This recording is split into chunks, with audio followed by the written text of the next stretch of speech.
আজকে কিছু কথা বলবো, জানি না কার কেমন লাগবে, কিন্তু খারাপ লাগলে বা যদি আমি অজান্তে কারো মনে যদি একটু কষ্ট দিয়ে থাকি, তাহলে সবাই সেটা ক্ষমা করে দিবেন। সেটা সবাই ক্ষমা সুন্দর দৃষ্টিতে দেখবেন, কারণ আমি জানি না যে আমি কি আসলে কি ঠিক বলতেছি না ভুল বলতেছি, কিন্তু আমার মনে হলো যে আমার এই কথাগুলি বলাটা খুব দরকার, বা আমি হয়তো বা আমার মনের কষ্ট থেকে আমি এই কথাগুলি বলতেছি, বা হয়তো বা আমি আমার জীবনের সাথে সেই কথাগুলোর আমি কিছুটা হলেও আমি মিল পাইতেছি।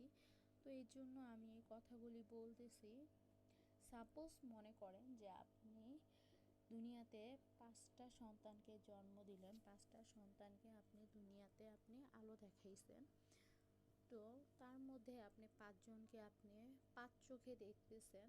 যেমন গিয়ে হচ্ছে যে বাকি 4জনের অবস্থা ভালো, একজনের অবস্থা ভালো না, বা 3জনের অবস্থা ভালো, 2জনের অবস্থা ভালো না। তো এই ক্ষেত্রে কি হলো যে আপনি 3জনকে খুব আদর করতেছেন, ভালোবাসা দিতেছেন, তাদের ছেলেকে, মেয়েকে, তারপরে যেমন মনে করেন আপনার ছেলের ঘরের দিক দিয়ে বলতেছি, আপনার ছেলের অবস্থা ভালো, তো সেই দিক দিয়ে আপনি আপনার ছেলেকে, ছেলের বউ, সন্তান সবাইকে আপনি ভালো রাখতেছেন বা আদর আপ্যায়ন করতেছেন, সম্মান দিতেছেন। বা আপনার মেয়ের অবস্থা ভালো, আপনি আপনার মেয়েকে খুব ভালো রাখতেছেন বা ভালো মানে আদর করতেছেন, ভালো মন্দ এনে খাওয়াচ্ছেন, মেয়ের জামাইকে খুবই আদর করতেছেন, নাতিদের খুব আদর করতেছেন। কিন্তু মনে করেন যে আপনার ছেলের অবস্থাটা বেশি একটা ভালো না, বা ছেলে আপনার সংসারে টাকা পয়সা দিতে পারছে না, কিন্তু সেই ছেলেকে, ছেলের বউকে, ছেলের বাচ্চা কাচ্চাকে আপনি দেখতে পারতেছেন না। তা তো হলো না, দেখলে আপনার 5জনকেই সমান চোখে দেখতে হবে। এমনও কিছু জীবনে বাস্তবতা দেখা গেছে যে একজনের 5টা সন্তান আছে, সে 5টার মধ্যে 4জনকে সে সমানভাবে সে তার জায়গা সম্পত্তি মানে তার জীবনের যত সর্বোচ্চ ছিল সেই 4জনকে সে ভাগ করে দিয়ে গেছে, কিন্তু সে বাকি একজনকে সে দিয়ে যায় নাই। সেই একজনকে সে মানে টোটালি কি সে ঠকাইছে। তো যাই হোক, সে 4জনরে যে দিয়ে গেল, একজনরে দেয় নাই। আমাদের একজনরে ওই দেওয়ার মালিককে মহান আল্লাহ তাআলা। আল্লাহ তাআলা যদি দেয়, তাহলে আমরা পাবো কি কইরা? সেটা আমাদের হয়তো আমাদের রিজিকে নাই, সেটা আমাদের কপালে নাই। এর জন্য সেই একজন সন্তান সেই জায়গা সম্পত্তি বা তার বাবা মার জীবনে যতটুকু জিনিসই ছিল সে পায় নাই। তাতে কি তাকে কি আল্লাহ কি কম দিছে? তাকে কিন্তু আল্লাহ কম দেয় নাই। একদিন না একদিন আল্লাহ তার ঘরে রহমত দিবেই দিবে। আজকে হয়তো বা ওই 4জনের অবস্থা ভালো, কিন্তু যাই দেখেন তো সেই 4জনের ঘরে কি তার বাবা মা আছে? সেই 4টা সন্তানের ঘরে কিন্তু তার বাবা মা নাই, বা বাবা মা সেই সন্তানের ঘরে যাওয়ার মতন মানে তাদের আর মানে বয়স নাই, বা যাওয়ার মতন সেই তৌফিকটা আল্লাহর দেয় নাই। কিন্তু যারে দিয়ে যায় নাই তার বাবা মা, কিন্তু সেই সন্তানের কাছেই আজকে ওই বাবা মা থাকতেছে। আল্লাহ তাআলা তার বাবা মারে রাখার মতন তৌফিক দান দিছেন, আমিন। তো এখন আমি মূল কথা বলি যে আপনার 5টা ছেলে মেয়ে আপনি 5 চোখে দেখতেছেন, আরেকজনরে আপনি দেখতেছেন না। আপনি কি আল্লাহর কাছে কি ধরা আছেন না নাই? অবশ্যই আপনি ধরা আছেন, সুবহানাল্লাহ। কারণ একজনরে আপনি দিতেছেন, 4জনরে আপনি দিতেছেন, কিন্তু একজনরে আপনি দিতেছেন না। সেই পরিপ্রেক্ষিতে কি হবে? আপনি কিন্তু আল্লাহর কাছে কিন্তু ধরা আছেন। আর গিয়ে হলো যে যারে আপনি দিলেন না তার কিন্তু কোনো আফসোস নাই বা কোনো আক্ষেপ নাই, কারণ সে তার আল্লাহর উপরে সে ভরসাশীল যে আল্লাহ তাকে দিবে। আল্লাহ হয়তো বা তার এই কোনো একটা বড় চাকরিজীবী বানাইতে পারে নাই, সে হয়তো বা কোনো ব্যাংকে চাকরি করতে পারে নাই, কোনো প্রাইভেট অফিসে চাকরি করতে পারে নাই। তাতে কি হয়েছে? তার কিন্তু ছোটোখাটো একটা ব্যবসা ছিল, সেই ব্যবসা দিয়ে আলহামদুলিল্লাহ সে তার স্ত্রী 3 বাচ্চা নিয়ে সুন্দর মতন ভালো আছে। তার যতটুকুই ছিল এই ব্যবসাটা দিয়ে সে কিন্তু আলহামদুলিল্লাহ সে তার বউকে, তার সন্তানদের, তার নাতকুনকে যথেষ্ট ভালো মতন সে রাখতে পারছে।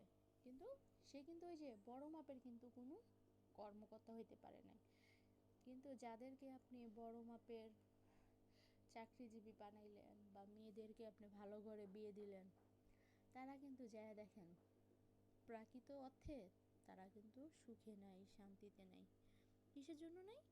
কারণ ওই যে তাদের ঘরে তাদের বাবা মা নেই, তাদের রহমত নাই, এর জন্য তাদের ঘরে কিন্তু সুখ শান্তি নেই। কিন্তু যেই সন্তানের ঘরে বাবা মা আছে তাদের ঘরে কিন্তু 100% তাদের রহমত আছে। আমার মতে কি, যেই কয়দিন বাবা মা বেঁচে থাকে, আল্লাহ তাআলা নিয়ে হায়াত দেয়, সেই কয়দিন পর্যন্ত বাবা মারে নিজের কাছে রাখাটা উচিত। বাবা মা যে কত বড় নিয়ামত সেটা আমি একটা মেয়ে হিসেবে বুঝি, কিন্তু একটা ছেলে বুঝে কিনা জানি না, কিন্তু একটা মেয়ে হিসেবে আমার কাছে মনে হয় বাবা মা হচ্ছে পৃথিবীর সর্বোত্তম নিয়ামত। সেইটা আমার হোক, আমার টাকা পয়সা হোক, আমার জায়গা সম্পত্তি হোক, আমার গয়নাগাটি, আমার কিচ্ছু না থাক, আল্লাহ তাআলা আমারে, আমার বাবা মারে আমার কাছে রাখুক।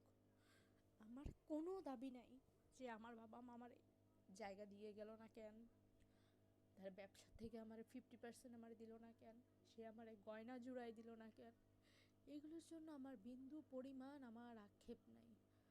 যদি আমার ঘরে যদি আমার রহমত যদি থাকে, আমার বাবা মা যদি থাকে, আমি কি আমার ছেলে সন্তান নিয়ে, ছেলে মেয়ে নিয়ে, স্বামী নিয়ে বা ছেলের বউ নিয়ে, নাতকুন নিয়ে আমি ভালো থাকবো আলহামদুলিল্লাহ। আমার দেওয়ার মালিক কি আমার আল্লাহ। যদি আমার নসিবে যদি না যদি থাকে, তাহলে সেগুলি কিন্তু আমি হাজার চাইলেও আমি পাবো না, কারণ সেগুলি আমার রিজিকে নাই, আল্লাহ তাআলা সেগুলি আমার রিজিকে দেয় নাই। কিন্তু এই যে বাবা মা যে দিছে, যার ঘরে আল্লাহ তাআলা বাবা মা দিছে, তারে কিন্তু আল্লাহ উতলে দিবে। আপনি না চাইলেও দেখবেন আল্লাহ তাআলা আপনার ঘরে প্রত্যেক যে জায়গা সম্পত্তি মিলাই দিবে, টাকা মিলাই দিবে, অভাব বলতে কিছু থাকবে না। তো আমার মতে আমি একটা মেয়ে হিসাবে বলবো, যতদিন বাবা মা বাঁচে, যতটুকু সম্ভব বাবা মা করাটা উচিত। বাবা মা আজ আছে তো কাল নেই, এখন আছে তো এখন আমরা তার মূল্যটা আমরা দিই না, কিন্তু যেদিন থাকবে না সেদিন আমরা কিন্তু হাজার কপাল থাপড়াইলেও আমরা পাবো না। যাহারে আর একবার যদি আল্লাহ যদি আমার যদি সুযোগ দিত, সময় দিত, আর একটা দিন সময় যদি দিত, তাহলে আমি হয়তো আমার বাবা মার খেদমত করতে পারতাম। কিন্তু সময় থাকতে আমরা কেউ বুঝি না, কিন্তু সময় চলে গেলে আমরা সবাই বুঝি। হ্যাঁ, আমি গর্ব করে বলি যে আল্লাহ তাআলা আমার যদি কোনো দিন যদি একটু হলেও যদি সেই ক্ষমতাটা যদি দেয় আমার বাবা মারে আমার কাছে রাখার জন্য, অবশ্যই আমি আমার কাছে রাখবো, আমার সাথে রাখবো। কারণ এগুলি আমার জন্মদাতা পিতা মা, তারা হচ্ছে আমার আল্লাহর রহমত, তাদের ছাড়া আমি এই দুনিয়ার আলো দেখতে পারতাম না। তো যাদের জন্য আমি দুনিয়ার আলোটা দেখতে পারছি, তাদেরকে আমি চাই যে আমার কাছে রাখার জন্য, কারণ তাদের ছাড়া আমি অচল। আমাকে ছাড়া তারা অচল হইলেও কিন্তু আমি তাদের ছাড়া অচল, কারণ তাদের ছাড়া আমি এই দুনিয়াতে আমি আসতে পারতাম না আমার বাবা মাকে ছাড়া। এর জন্য বলি বাবা মাকে সবাই একটু দেখে শুনে রাখেন, কেউ কারো বাবা মাকে দূরে রাখবেন না। যারা প্রবাসে থাকে তারা কিন্তু বুঝে বাবা মার মর্ম কী, বা হয়তো অনেকে কিন্তু বৃদ্ধাশ্রমে নিয়ে রেখে আসেন, তারাও কিন্তু বুঝেন যে বাবা মা জিনিসটা কী। যারা বৃদ্ধাশ্রমে রেখে আসেন তারা হয়তো বা বোঝেন না বাবা মার মর্মটা কী, কিন্তু যারা বিদেশে থাকেন তারা কিন্তু চাইলেও কিন্তু পারে না এক নজর তার আত্মীয়কে আইসা দেখার জন্য, বা তারা কিন্তু শেষ দেখাটাও কিন্তু দেখতে পারে না।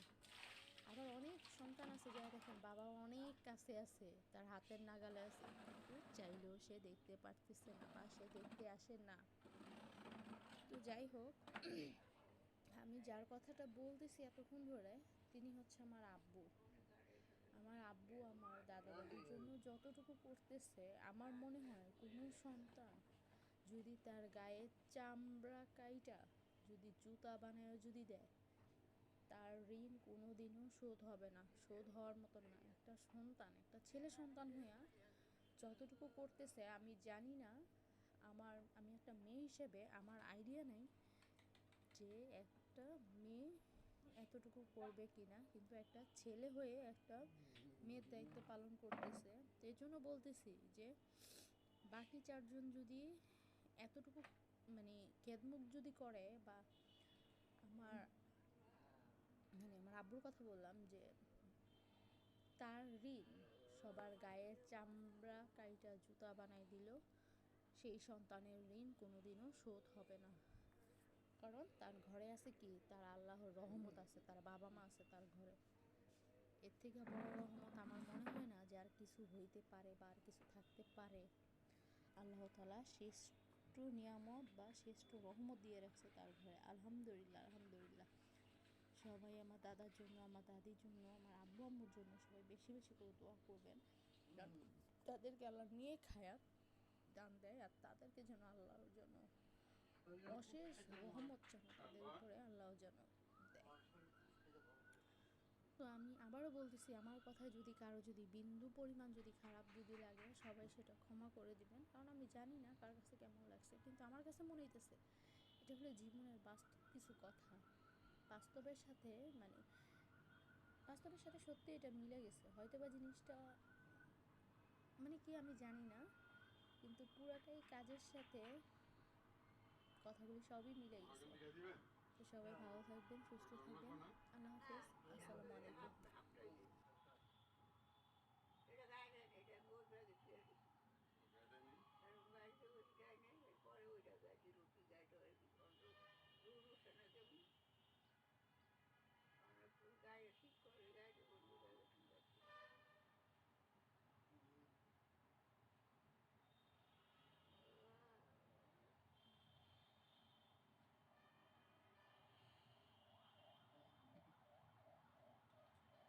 তুমি এনে কোন আইছো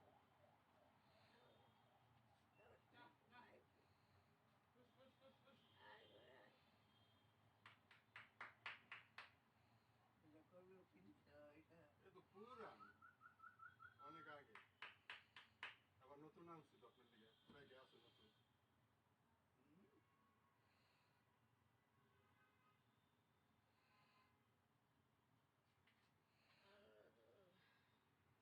দুইটা বার সামো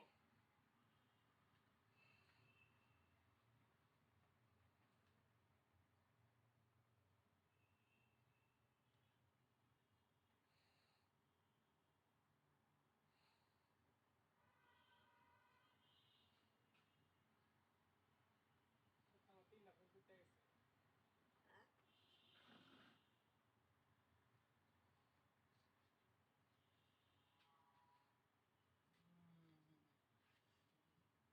অডিও করছে, ছোট অডিও করছে, এটাকে কত দেখছি 3টা না বুঝিয়ে সেটা খাওয়ানো নেই।